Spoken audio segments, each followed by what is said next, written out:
로마서의 주제는 익히 들어본 용어지만 이신득의 세상입니다. 믿음으로 의롭게 된다라는 말입니다.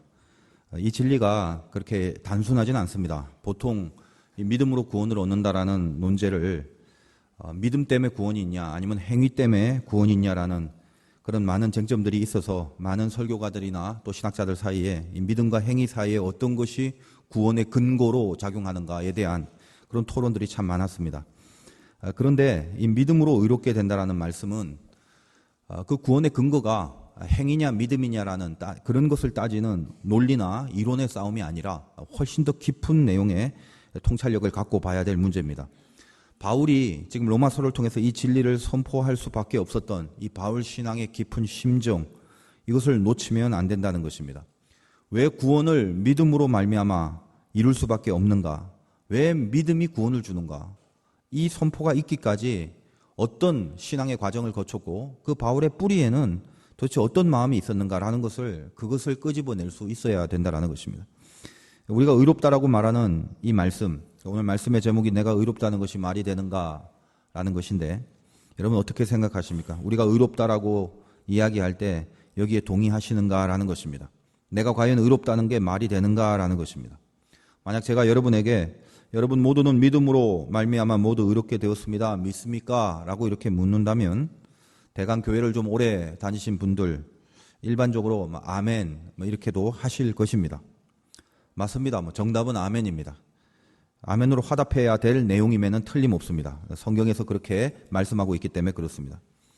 근데 정말 그 아멘을 알고 하시는 아멘인지 아니면 지금까지 교회를 다니면서 그냥 여기저기서 주워 들은 게 많다 보니까 항상 그렇게 물을 때는 아멘 하는 게 맞다라고 그렇게 교육을 받아서 그냥 쉽게 내뱉는 아멘인지 그거는 제가 잘 확인이 안 됩니다.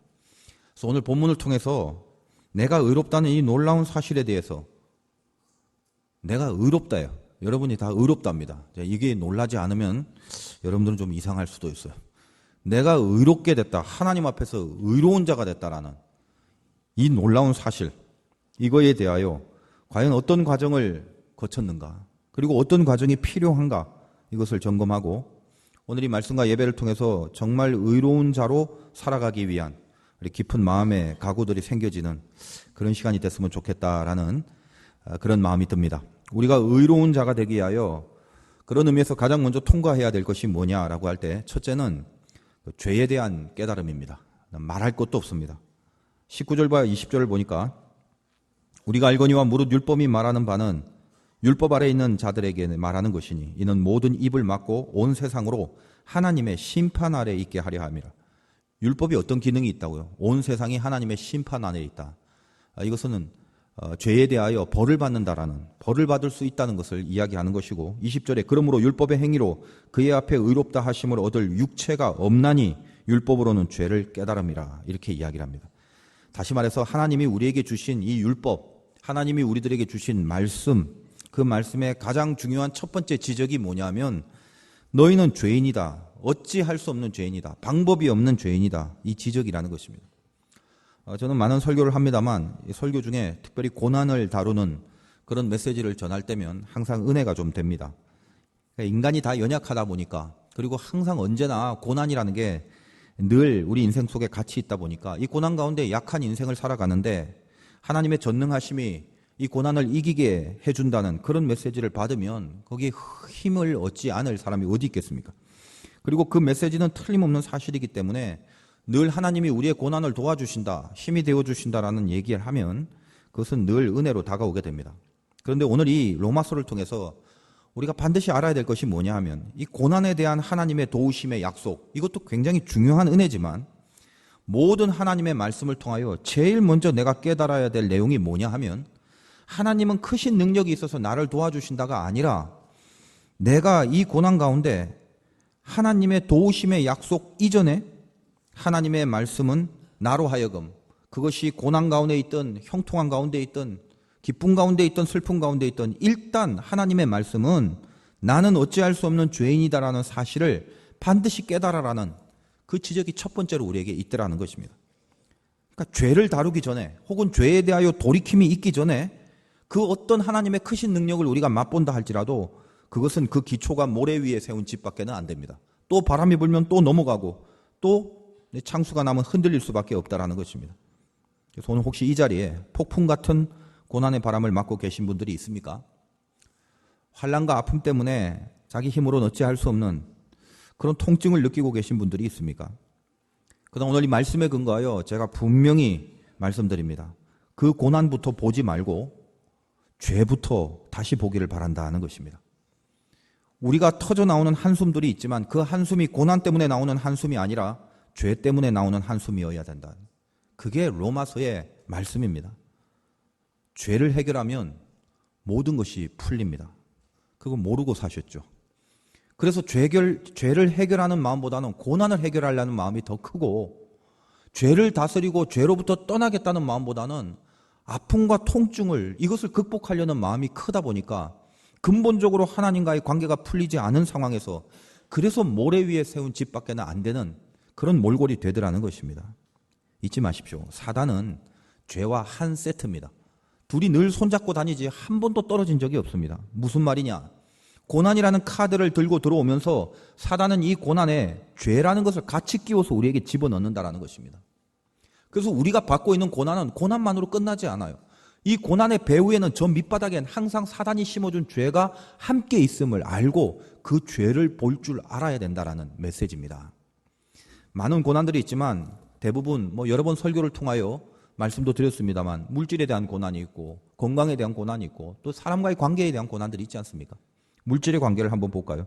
유심히 바라보십시오. 그 고난의 내면 속에는 내가 지금 물질의 결핍으로 인하여 어렵고 또 힘들어하는 것 말고 더 깊은 곳엔 뭐가 있냐면 내가 이런 물질의 결핍으로 인하여 인생의 원망과 불평이 가득하게 나오게 되더라는 것입니다. 쓸데없는 탐심이 나를 부추기는 그런 사단의 유혹이 서려 있더라는 것입니다. 언제나 그것이 같이 있습니다. 그러다 보니까 물질의 고난을 당하면서 믿음만 갖고는 안 된다는 푸념이 생기고 기도해도 안 된다라는 절망이 생기고 하나님이 도와주시지 않는데 왜 살아계신다면서 나를 건드려 두지 않냐라는 원망으로 모든 감사와 평강들이 상실되는, 결국 사단이 노리고 있는 힘 안에서 휘둘려 버리는 그런 인생이 된다는 것입니다. 만약 그렇다면 세상 사람들이 물질로 인하여 당하는 고난이나 하나님의 자녀들이 물질로 인하여 당하는 고난은 그 차원과 수준에 있어서 다를 바가 없게 됩니다. 왜요? 하나님이 멀어지고 있기 때문에 그렇습니다. 고난을 당하는 것이 중요한 것이 아니라 그 고난 속에 같이 끼어 들어온 사단의 죄성을 우리가 그것을 이기지 못하면 우리는 저 안 믿는 세상 사람들과 전혀 다를 게 없죠. 그러므로 우리에게 필요한 것이 무엇입니까? 나에게 닥친 물질의 결핍, 그 고난을 보지 말고 내가 지금 처해져 있는 이 환경 속에서 혹시나 무슨 죄를 짓고 있는가? 괜찮았을 때는 괜찮았는데 어려움과 결핍이 있다 보니까 내가 섣불리 지을 수 있는 죄의 유혹들이 어떤 것으로 지금 나에게 다가오고 있는가? 그리고 나는 이 죄 앞에 속수무책으로 늘 쓰러지고 있는 그 스스로에 대한 죄에 대한 탄식과 한숨, 이것이 하나님의 말씀을 받을 때 먼저 우리에게 튀어나와야 되는 반응이더라는 것입니다. 또한 건강에 대한 혹시 고난이 있습니까? 몸이 아프면 고통이 있을 수밖에 없죠. 그런데 또 유심히 바라보면 아무렇지도 않았을 때, 건강할 때는 그렇게 믿음이 좋은 척 하다가 내 몸을 내가 가누지 못하거나 혹은 어떤 그 힘겨운 어떤 질병 가운데 있게 되면 그 안에 이상한 절망과 낙담들이, 그리고 두려움과 불안 속에서 어찌할 바 모르고 하나님이 모든 치유의 근원이시며 그 가운데서도 나를 붙잡고 있다라는 그 믿음이 점점 떨어지면서 하나님과 멀어지는 죄를 범하게 되더라는 것입니다. 우리에게 필요한 것이 무엇입니까? 내 아픈 몸, 병들린 상태, 그것만 보지 말고 내 자녀와 부모와 가족들이 아픈 것 같고 안타까워하며 그것으로 낙담과 절망하는 것만 하지 말고, 이 연약함 속에 강하게 하실 하나님의 손길이 항상 나를 붙잡고 있구나라는 것을 끝까지 보는 것이 중요한데, 우리가 이것을 놓쳐버리고 그 손길이 나를 붙잡고 있다는 것을 잊어버리며 그렇게 살아왔던 내 죄에 대하여 탄식하고 한숨 지을 수 있는 그 모습이 있어야 된다는 것입니다. 건강이 무너져서 그것이 아픔이 아니라 그것 때문에 사단이 나로 하여금 무너뜨리는 죄를 저질러 버리고 말았다는 것이 나에게 더 큰 한숨이 돼야 된다는 거, 그것이 성경의 말씀이라는 거예요. 인간관계에 대한 고난이 있습니까? 그 사람 때문에 늘 불행하고 그 사람만 안 보면 살 것 같고 그 사람 때문에 망한 것 같고 그 사람 때문에 스트레스를 받고 내 인생이 전혀 그 사람으로 인하여 유익함이 없다라고 생각하면서 증오와 분노와 미움으로 그렇게 한숨을 짓고 있습니까? 그런데 또 유심히 한번 살펴보십시오. 인간이라는 것은 하나님의 자녀가 된 이상 사람 의지하지 않고 하나님 의지하고 살아야 되는데 내 마음에 들지 않는다고, 내 뜻대로 반응하지 않는다고 해서 모든 원인을 내가 아닌 바로 그 사람, 다른 사람에게 전가해버리고 평생을 하나님의 그토록 수고하신 소원인 사랑과 용서, 감사 이런 마음 다 상실해버리고 그렇게 죄에 빠져 살아가는 자기 자신을 먼저 바라보라는 것입니다. 내가 그 사람에 대하여 가지고 있는 미움이나 저주, 그것과 동일한 내용을 그 사람이 나에게 동일하게 가지고 있다면 그것처럼 얼마나 끔찍한 것이 있겠습니까? 그만큼 가만히 따져보면 실제로는 나 자신이 훨씬 그 사람에 대하여 죄된 마음을 품고 있는 것을 그걸 알아야 된다는 것입니다. 가만 보면 내가 더 증오에 차 있고 내가 더 못났고 내가 더 잘 못하고 있다는 거예요. 우리는 그걸 모릅니다. 내가 주님께 용서받은 귀한 은혜를 받았건만 이것을 헌식잔처럼 다 버려버리고 지금 내가 용서받았기 때문에 숨을 쉬고 용서받았기 때문에 이 자리에도 있을 수 있는데 그럼에도 불구하고 그 은혜 다 까먹어버리고 다른 사람을 향하여 이를 바득바득 갈고 있다면 내가 더 못났고 내가 더 틀렸는데 그건 모르고 증오와 분노 속에 가득 차 있다면 그것은 관계라는 것에 대한 고난을 통하여 사단이 쑥 들어와서 죄를 심어놓은 그것에 대한 결과라는 것을 깨닫고 탄식할 수 있어야 된다는 것입니다. 고난이 뭔지 아십니까? 이기라고 주신 것입니다. 그거 외에는 아무것도 없습니다. 더 정확하게 말한다면 우리에게 다가오는 모든 고난은 그 고난 가운데 침투해 들어온 사단의 죄악들을 이겨버리라고 주시는 하나님의 기회라는 거예요. 이 일에 승리할 수 있어야 됩니다. 죄를 보지 못하면 고난은 그 고난으로 말미암아 우리를 무너뜨리게 되지만 어떤 고난이라도 그 속에 같이 들어와 있는 죄를 바라보고 그 죄를 깨닫고 그 죄부터 이겨버리면 어떤 고난이라도 하나님의 영광과 열매를 맺게 되어 있다는 것입니다. 이것이 우리에게 바라시는 하나님의 마음입니다. 성경에 등장하는 숱한 사람들이 이런 고난들을 믿음으로 이겼던 많은 예들이 분명히 있습니다. 물질의 고난 중에도 이 광야를 믿음으로 꿋꿋하게 걸어갔던 믿음의 사람들이 있습니다. 그날 어떻게 살아가야 되는지도 모르고 내일이면 또 뭘 먹고 살아가야 될지도 모르는 물도 없고 먹을 것도 없는 그런 모든 결핍의 한가운데서 끝까지 감사와 확신을 잃지 않고 살아갔던 이 가나안을 향했던 사람들, 그런 사람들 우리 기억 속에 있지 않습니까? 그것이 믿음이라는 거예요. 마지막으로 먹고 죽을 것이라고 생각하고 이제 가루 조금 남기고 조금의 기름 하나를 남긴 사르밧 땅의 과부가 그것을 엘리사에게 가져다 줍니다. 물질의 고난 앞에서 하나님의 명령이 분명히 떨어졌는데 물질의 고난이 심하다 보니까 하나님이 주신 그 말씀 앞에 불순종한 죄를 저지를 수 있는 유혹과 시험이 있었지만 그것을 이겨버리고 하나님의 흘러넘치는 풍성한 영광과 만나게 되는 사건이 있습니다. 그게 사르밧 땅 과부의 이야기 아닙니까? 건강에 대한 고난도 이겨냈던 수많은 사람들이 있지 않습니까? 대표적으로 바울 같은 사람. 몸에 가시가 들어서 아무리 기도를 해도 하나님이 이 가시를 고쳐주지 않았습니다. 그러나 절망과 낙담하지 않았습니다. 겉사람은 후패하나 속사람은 나날이 강건해진다. 그 영광을 사도 바울은 보여줬습니다. 오히려 약할 때 강함 되시는 하나님을 마음껏 증거했습니다. 우리 교회도 뭐 아프신 분도 있잖아요. 우리 원로 장로님 중에 박정희 장로님이 요즘 교회에 못 나오시는데 이 방광암으로 인하여 임파선까지 이렇게 다 번지셨대요. 그래서 신방을 제가 가끔씩 가는데 갈 때마다 늘 바라보시면서 오히려 더 깊은 믿음의 모습으로 위로하러 간 제가 무색할 정도로 하나님을 찬양하고 살아가십니다. 어떤 질병 따위가 내 하나님을 향한 신뢰와 믿음을 무너뜨릴 수 있겠느냐?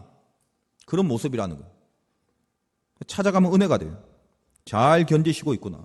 낙담과 절망하지 않는구나. 두려워하지 않는구나. 사람 사이의 관계에도 얼마나 많은 고난이 있습니까? 그러나 이기는 사람이 있죠. 대표적으로 한나 같은 사람. 계속 괴롭히는 분인나에게 증오와 분노를 품어 마땅하지만 절대로 분인나를 미워하지 않습니다. 그리고 어떻게 합니까? 오히려 그 미움과 증오를 하나님 앞으로 다가가 깊은 기도 속에서 풀어놓죠. 그리고 그 문제를 하나님 앞에 다 맡기지 않습니까? 그러면서 하나님과 진하게 가까워집니다. 미움과 증오의 대상이 있을 때 그것을 오히려 하나님과 가까워지는 기회로 삼아버렸을 때 사무엘이라는 당대의 가장 큰 영광을 하나님께로부터 허락받지 않습니까? 그러므로 성경에 등장하는 사람들 가만히 보면 많은 고난 가운데 고난 배후에 있는 죄에 대한 문제를 다 이겼던 사람이더라는 것입니다. 우리는 어떻습니까? 우리는 연약하기 때문에 이런 믿음의 승리들이 분명히 있긴 있지만 우리 자신들은 사실은 이런 승리를 거의 못하고 살아갈 때가 많습니다. 그러므로 여러분이 힘들 때, 여러분 입에서 한숨이 터져 나올 때 그 한숨이 무엇이어야 되는지 분명히 하라는 것입니다. 내가 힘들수록 아픔과 고난만 보이는 것이 아니라 힘들 때 죄가 보여야 됩니다. 아, 내가 지금 이렇게 변화가고 있구나. 내가 이렇게밖에는 안 될 존재구나. 끄떡없을 줄 알았는데 이런 문제 가운데 여지없이 내가 나가 떨어지는구나. 오호라 나는 공고한 자로다. 왜 이 죄를 이기지 못하고 살랑거리는 바람결 앞에서 나는 믿음을 버려버리는 한심하기 짝이 없는 인생을 살았던가. 이것이 우리의 탄식이 돼야 된다는 거예요. 그 한숨과 탄식이 먼저 나와야 마땅합니다. 여러분이 인생에서 만나는 어떤 사건이라도 그 안에 끼어들어온 죄 때문에 아파하고 그 죄를 짓고 있다는 스스로에 대한 그런 탄식과 안타까움이 있을 때 이것밖에 안 되는 이 죄인이 이제 어떻게 해야 되냐고 그렇게 눈물로 탄원할 때 거기서부터 하나님이 우리를 향하여 의롭게 되는 길을 열어주시는 은혜를 베푸시게 된다는 것입니다. 여러분이 고난을 만날 때 고난을 이기는 것에 집중하지 마십시오. 하나님이 마음만 잡수시면 그깟 고난이라는 건 아무것도 아니게 이길 수 있게 하시는 분입니다. 그러나 하나님이 정말 원하는 것은 이 고난과 함께 들어온 사단의 괴계를 이 고난 속에서 얼마든지 죄 지을 수 있게 그렇게 우리를 유혹하는 죄의 유혹에서 이기기를 원하십니다. 죄의 문제입니다. 죄를 해결하고 죄에 승리해야 이 고난을 하나님께서 풀어주시는 은혜와 만나게 된다는 것입니다. 드디어 하나님이 우리들에게 열려주신 이 의의 길, 죄에 대한 깨달음에 짙은 그 처절한 죄에 대한 탄식을 통하여 하나님이 그 다음에 우리들에게 열어주신 은혜의 길, 그것이 두 번째 과정입니다. 그러므로 둘째는 예수 안에 있는 속량함에 드디어 붙들리게 된다는 것입니다. 21절에 이제는 율법 외에 하나님의 한 의가 나타났으니 율법과 선지자들에게 증거를 받은 것이라. 곧 예수 그리스도를 믿음으로 말미암아 모든 믿는 자에게 미치는 하나님의 의인이 차별이 없느니라. 모든 사람이 죄를 범하였음에 하나님의 영광에 이르지 못하더니 그리스도 예수 안에 있는 속량으로 말미암아 하나님의 은혜로 값없이 의롭다 하심을 얻은 자 되었느니라. 21절에 이제는이란 말은 굉장히 중요한 단어입니다. 반전입니다. 반전. 나를 보면 이 이제는 앞에까지의 내용을 보면 어찌할 수 없는 이 죄성에 대한 이야기 아닙니까? 나를 보면 어쩔 수 없는데 도무지 가능성이 보이지 않는데 율법을 내용을 지키는 것을 의로 여긴다면 나는 전혀 율법을 지킬 만한 실력이나 그런 수준이 안 되는데 그런데 어떻습니까? 이제는 그래서 죽을 수밖에 없었건만 이제는 다릅니다. 이제는 뭐다? 한 의가 나타났습니다. 율법으로는 절대 안 될 내 수준과 내 실력으로는 죽어도 안 될, 다시 말하면 100번 죽어 깨어나거나 1000번 죽어 다시 깨어나도 하나님의 뜻대로는 살 수 없는 죄인이라는 것을 그것을 알고 있기에 전혀 하나님의 뜻대로는 살 만한 가능성이 하나도 없는, 그래서 평생토록 우리는 죄인으로만 밖에 살 수 없었는데 이제는 그 모든 것을 아시는 하나님이 나에게 그렇게 망하지 말고 새로운 구원을 줄 새 방법을 주셨다는 것입니다. 우리를 의롭게 할 새로운 방법이에요. 그런데 그것은 분명히 율법 외에 다른 방법이긴 하지만 21절에 보니까 저 뒷부분에 율법과 선지자들에게 증거를 받은 것이다. 이미 예전부터 내려온 구약의 성경과 선지자들의 입술을 통하여 증거를 받은 것이다. 즉 율법 외에 또 다른 의롭게 하는 새로운 방법을 하나님이 우리들에게 주시는 것은 문득 갑자기 있는 것이 아니라 이전부터 그 옛날부터 이 말씀 안에 제시된 방법이더라는 것입니다. 왜요? 하나님이 우리 연약함을 아십니다. 우리 가능성 없는 것을 하나님이 아십니다. 그래서 23절의 표현처럼 모든 사람이 죄를 범하였으며 하나님의 영광에 이르지 못할 것을 하나님은 이미 알고 있습니다. 그래서 우리에게 다른 방법을 미리부터 준비하셨다는 것입니다. 이게 왜 중요하냐? 어쩌다가 할 수 없어서 하나님이 긴가민가 하는 마음으로 야, 얘네들 큰일 났구나. 그냥 임기응변식으로 대책을 한번 마련해 놓고 만약에 이 대책에 시행착오가 있으면 어쩔 수 없다. 끝났다. 급하니까 일단 이거 한번 해보자. 그래서 되나 안 되나 해보고 결론을 보자. 잘 되면 할렐루야겠지만 안 되면 뭐 어쩔 수 없지 뭐. 이렇게 불안하게 우리를 구원시키지 않는다는 것입니다. 인간을 아시는 하나님의 철저한 계획입니다. 이 철저한 계획이란 말은 하나님이 얼마나 머리가 좋냐라는 얘기가 아니라 우리를 향한 하나님의 구원의 열정이 얼마나 뜨겁냐라는 거예요. 반드시 우리를 의롭게 여기고야 말겠다라는 지독한 하나님의 사랑, 반드시 우리에게 구원을 주시고야 말겠다라는 그 의지와 열심, 이것을 방해할 권세가 세상에 어딨냐라는 거죠. 그게 바로 미리 율법과 선지자들에게 증거를 받은 것이다라는 이 말씀 속에 내포되어 있는 하나님의 마음입니다. 그 방법이 무엇입니까? 예수를 피로서 화목제물로 삼으셨다. 예수를 죽임으로 우리 모든 죄를 대신하여 그분을 죽게 하시고, 그래서 하나님의 의를 훼손하지 않고 하나님의 의를 나타내셨다라는 것입니다. 이 하나님의 의를 나타냈다는 표현을 얼핏 생각하면 좀 정서적으로 오해를 할 수도 있습니다. 예를 들면 25절에 이 예수를 하나님이 그의 피로서 믿음으로 말미암는 화목제물로 세우셨으니 이는 하나님께서 길이 참으시는 중에 전에 지은 죄를 간과하심으로 자기의 의로우심을 나타내려 하심이니, 하나님이 자기의 의로우심을 나타낸다고 그랬어요. 이 말이 어떤 겁니까? 아, 나는 이렇게 대단해, 나는 이렇게 거룩하고 의로워, 뭐 이렇게 자기를 이렇게 자명하게 드러내려는 그런 의도라는 것이 아니라 그분이 의롭다는 것입니다. 다시 말해서 그 의는 절대로 죄를 눈 감아 주시는 분이 아니라는 거예요. 인간들처럼 그냥 대강 바라보면서 눈 한번 찔끔 감아주고, 그래, 막 죄가 있어도 대강 한 번 봐줄게, 뭐 두 번 봐줄게, 세 번 봐줄게, 뭐 사는 게 다 그렇지, 좋은 게 좋은 거지. 하나님이 이러시지 않는다는 것입니다. 그게 하나님이 의롭다라는 표현이에요. 그분은 공의를 갖고 계십니다. 빛과 어둠이 공존할 수 없습니다. 대강 섞여 살 수 없듯이 하나님이 스스로 의롭다라는 것은 절대로 죄와 함께 안 하겠다는 거예요. 그러니까 우리를 향하여 오래 참으시다가 우리 죄를 눈 감아 줄 수 없는 분인데, 그래서 우리는 죄인이기 때문에 하나님과 늘 같이 할 수가 없다는 거예요. 그런데 마음이 어때서? 하나님의 마음이 죄 때문에 같이 할 수는 없지만 어떻게 해서든지 우리를 사랑하셔서 같이 하시려고 우리 죄를 해결해 주시려고 한다는 것입니다. 그래서 우리 죄를 해결한 다음에 그 하나님의 공의에 합당한 마음으로 우리와 함께 하시기를 원한다는 거예요. 로마서는 복음의 진수가 있어서 늘 설교하는 제가 굉장히 힘듭니다. 어떻게 이것을 잘 설명해야 되는지 모르겠어요. 그래서 제가 이 말씀 준비하면서 혼자 저는 다른 말씀 준비할 때보다 참 눈물을 많이 흘렸는데, 뭐 100분의 1, 1000분의 1도 전달을 못하는 것 같은 느낌이 듭니다. 왜 그럴까? 저에게 설득력이 없어서가 아니라 성령의 임재하심이 아니고서는 도무지 이 복음의 내용에 감동을 느낄 수 없기 때문에 그렇습니다. 성령이 우리 마음을 만져주셔야 돼요. 내가 죄가 있는데 이 죄를 하나님이 해결해 주시기 위하여, 그래서 자기 의로움을 나타내기 위하여, 절대로 본인은 죄와 같이 있을 수 없지만 그러나 우리를 사랑하셔서 같이 있고 싶어서 어떻게 해요? 그의 아들을 사람으로 이 땅에 보내고 우리의 그 더러운 죄를 대신하여 그 죄값을 죽음으로 치르게 함으로 우리 죄를 대신 치르신 주님 때문에 사하시고 의롭다고 비로소 여겨주셨다는 것입니다. 많은 사람들이 이 십자가의 복음에 대한 이해를 여전히 논리와 합리성으로만 접근하려고 합니다. 특별히 믿음이 없는 사람, 세상 사람들은. 그게 말이 되냐 이거예요. 그게 상식적이냐 이거예요. 왜 우리가 지은 죄를 하나님이 당신 아들을 죽임으로 그 억울하게 누명을 씌워갖고 죽게 만들어 놓고, 우리가 원하지도 않았는데 우리 보고 그걸 믿고 그 믿음을 보고 구원을 얻게 한다고? 세상 천지 그런 논리가 어딨냐 이거죠. 저 안 믿는 사람의 논리는.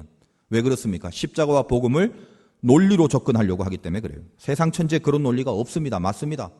세상 천지에 있는 논리가 아니에요. 그렇다면 이 십자가를 믿는 사람은 도대체 상식이 있는 사람이라서 믿는 것입니까? 기본적으로 우리 뇌에 생각할 수 있는 기능이 있다면 그 뇌가 상식적으로 생각하는 기능이 있음에도 불구하고 어떻게 이 십자가를 믿게 되냐 이 말이에요. 이제 잘 들으십시오. 이 말도 안 되는 십자가의 복음을 저는 믿고 여러분들 믿습니다. 뭐 다 믿는 건 아니겠죠.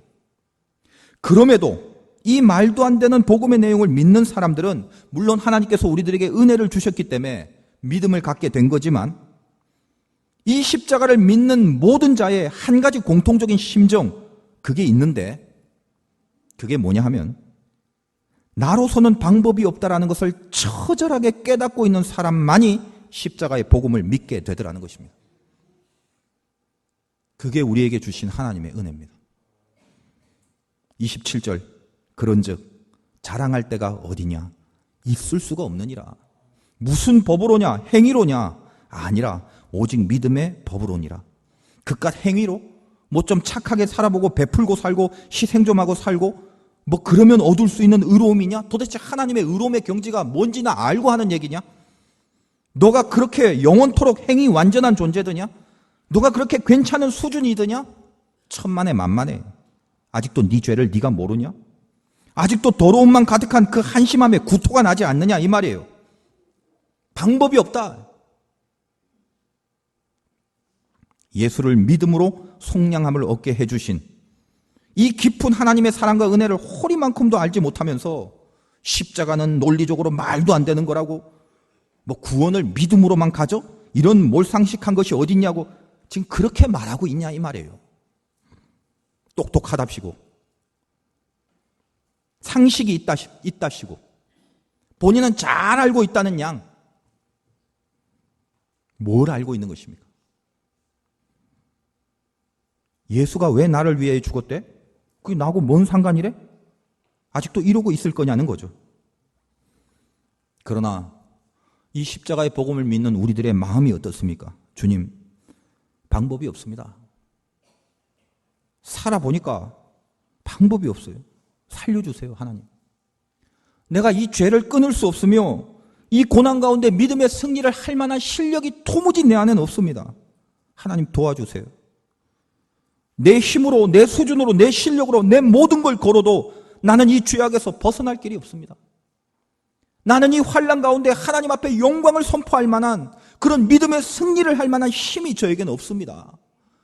늘 넘어지고 늘 부러지고 늘 바닥을 치는 그런 벌레만도 못한 그런 죄된 모습밖에는 나오는 것이 없습니다. 하나님 살려주세요. 저는 지옥은 싫습니다. 주님, 그거는 안 됩니다. 내가 이 모양이라도 하나님의 자녀로 살고 싶습니다. 주인의 상에서 떨어지는 부스러기라도 먹어야만 됩니다. 주님 도와주옵소서.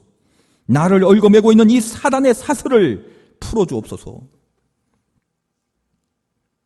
이 통곡 위에 주님의 십자가가 비로소 세워지는 것입니다. 이제 우리를 하나님은 값없이 의롭다 이렇게 여기셨습니다. 내가 의롭게 되었답니다. 이 모든 과정을 통하여 의롭게 여김을 받은 인생이 되었다면 이제 우리에게 남은 것이 무엇이겠습니까? 말로만 쉽게 예수 믿어서 나는 의롭대가 아니라 이 지난한 과정을 통과하여 하나님 앞에 값없이 의롭다함을 얻은 그 인생이 되었다면 마지막으로 남은 게 뭐겠냐 이 말이에요. 세 번째로 그러므로 도리어 율법을 굳게 세우는 인생으로 살아갈 수밖에 없다는 것입니다. 28절부터 보겠습니다. 그러므로 사람이 의롭다 하심을 얻는 것은 율법의 행위에 있지 않고 믿음으로 되는 줄 우리가 인정하노라. 하나님은 다만 유대인의 하나님이시냐 또한 이방인의 하나님은 아니시냐. 진실로 이방인의 하나님도 되시느니라. 할례자도 믿음으로 말미암아 또한 무할례자도 믿음으로 말미암아 의롭다 하실 하나님은 한 분이시니라. 그런즉 우리가 믿음으로 말미암아 율법을 파기하느냐? 그럴 수 없느니라. 도리어 율법을 굳게 세우느니라.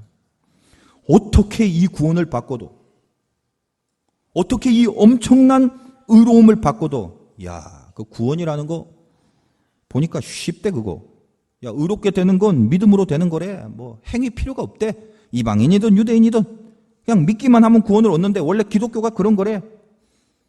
그럼 그냥 이래도 저래도 어차피 내 행위가 완전 해봤자 구원의 조건은 안 되니까 그냥 여기저기 그냥 널브러져 살아가자.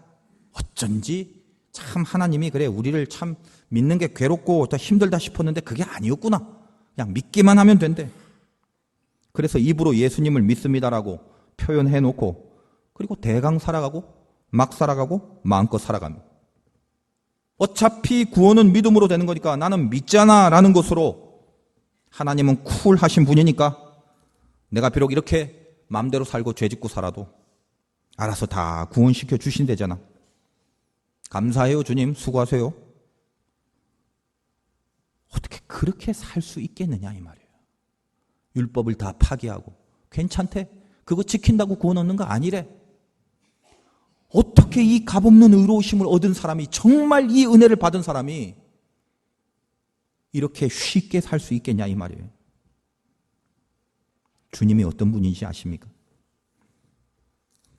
이 말씀을 준비하면서 참 그 목매이는 눈물들이 느껴졌습니다.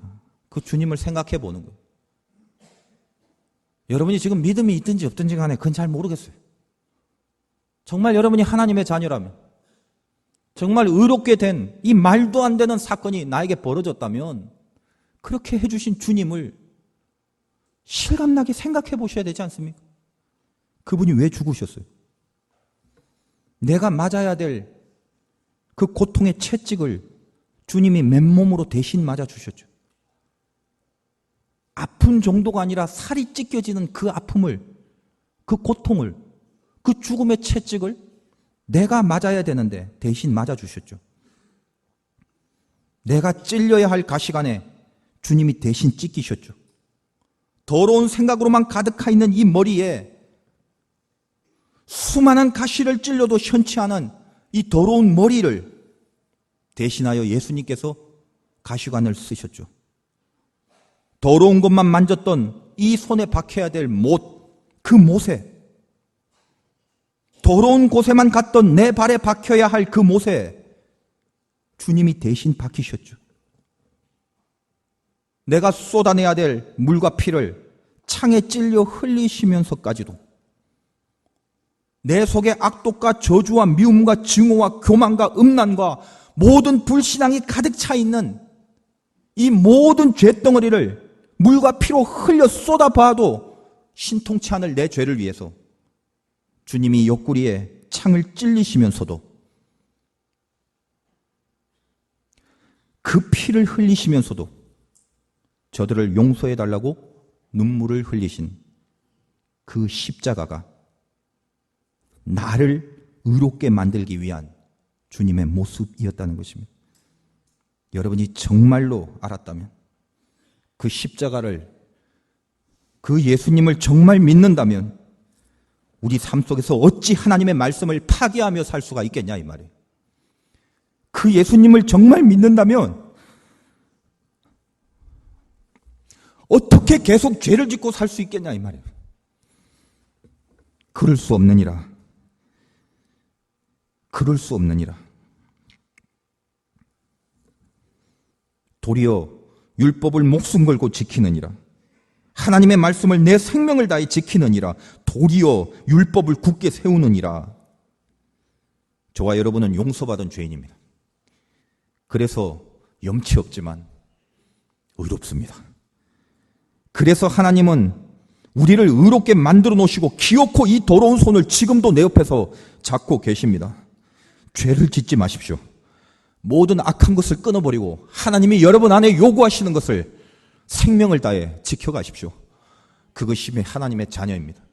오늘 우리를 의롭게 여기신 주님 앞에 의로운 자답게 살 수 있는 용기와 결단이 있으시기를 주님의 이름으로 축원드립니다.